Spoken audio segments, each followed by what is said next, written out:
Welcome to my first mini tutorial. In this video, I'm going to show you how you might want to create an entity which physics is handled by the physics server, while you still have some control over it. This tutorial is based on my experience on Godot. A lot of approaches and explanations might be based on opinions and hopefully not false information. We're only going to cover 2D physics server stuff and not 3D. I don't have the time to learn 3D game dev. Before we jump in, if you could read and understand the documentations before watching this, then I highly recommend you to do so. That's how I learned and implement this like in the first devlog. Usually, if you are making a character, there are 4 types of physics objects in the physics server that we are interested in: space, shape, body, and area. Let me first briefly explain space. Imagine that there are 4 universes inside each other. A person in one universe cannot see or even interact with a person from another universe, like a ghost. But they can still interact with a person in the same universe. A space is like that, somewhat like the world of the physics objects. In this tutorial, we only have to deal with one space. But I believe this explanation is quite essential to help get the picture. I'm going to use shape and only shape as the physics body. You could use body or area to be the physics body of your character, but personally, so far, shape fits my use case the most because I don't need the additional functions given by physics server for body and area. And so here's what we're going to make. A character that we can control and have it bump into walls. Simple enough, right? And for that, we need to display it to the screen and make it able to fly. So the character node will have one child, a vehicle component. That only child is a spike component. Let's start with creating the character scene and its structure.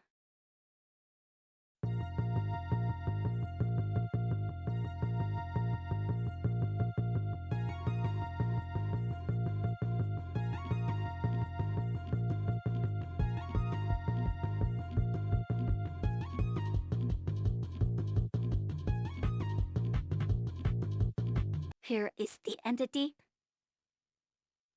and this is the sprite component. Let's not forget to make the walls. The top wall will have layer 1, and the right wall will have layer 2, and the bottom wall will have layer 3. And we are going to let our character be able to go through layer 3.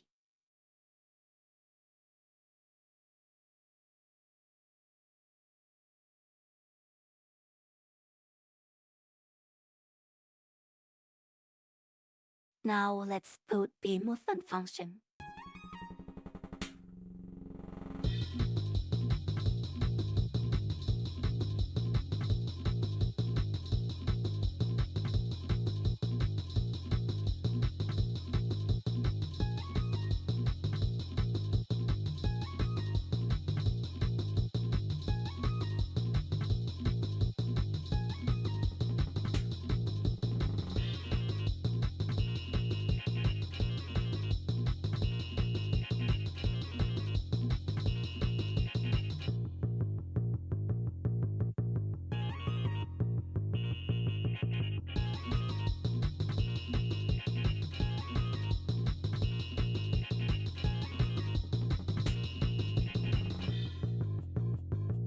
First, I take the input from the player. Second, I convert it into a movement vector. Then I multiply it by speed. Then I multiply it by delta so it synchronizes with the physics tick delay. And then finally I translate the position.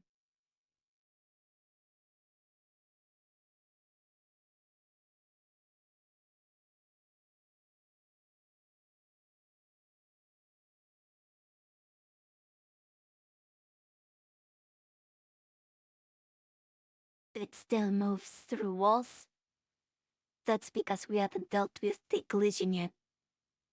Now let's start implementing the physics part. But first, let's get to know about physics shape query parameters 2D and motion class. Physics shape query parameter. Physics shape query parameters 2D is a mouthful. I'm going to call it shape parameters from now on. Shape parameters is an object that is usually used to insert parameters into functions, such as motion cast and intersect shape.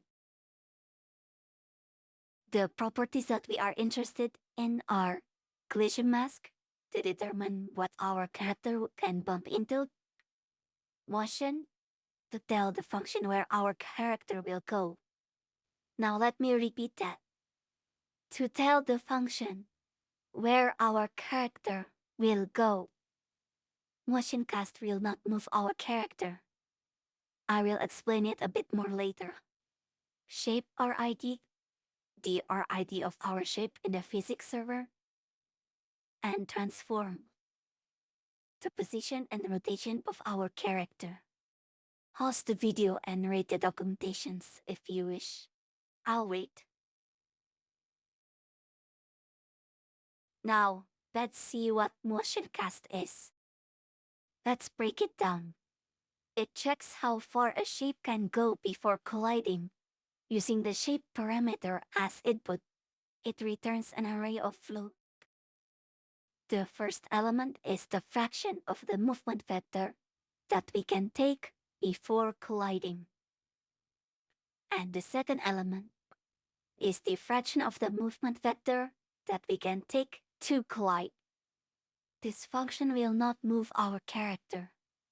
It helps us check how far our character can go. And hence, we have to move the character ourselves, using translate or other method. You can pause the video here and try to process what we've gone through so far. Are you done? Let's make our character be able to bump into walls.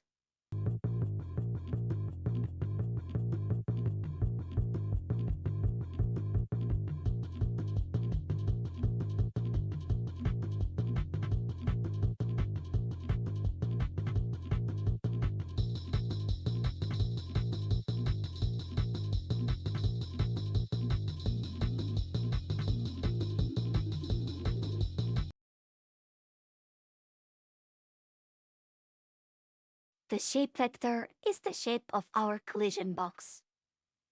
For our shape, we're going to use rectangle. Inside the ready function, create our shape in the physics server and store the return shape RID. Now we can tell motion cast to calculate the safe distance. And from that, we can translate the position of our character.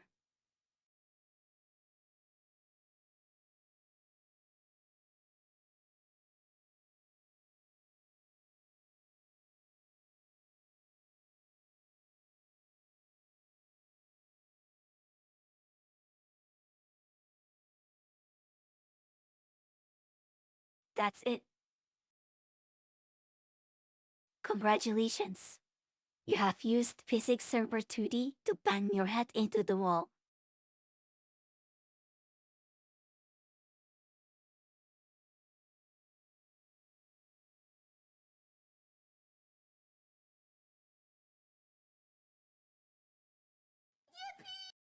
Thanks for watching.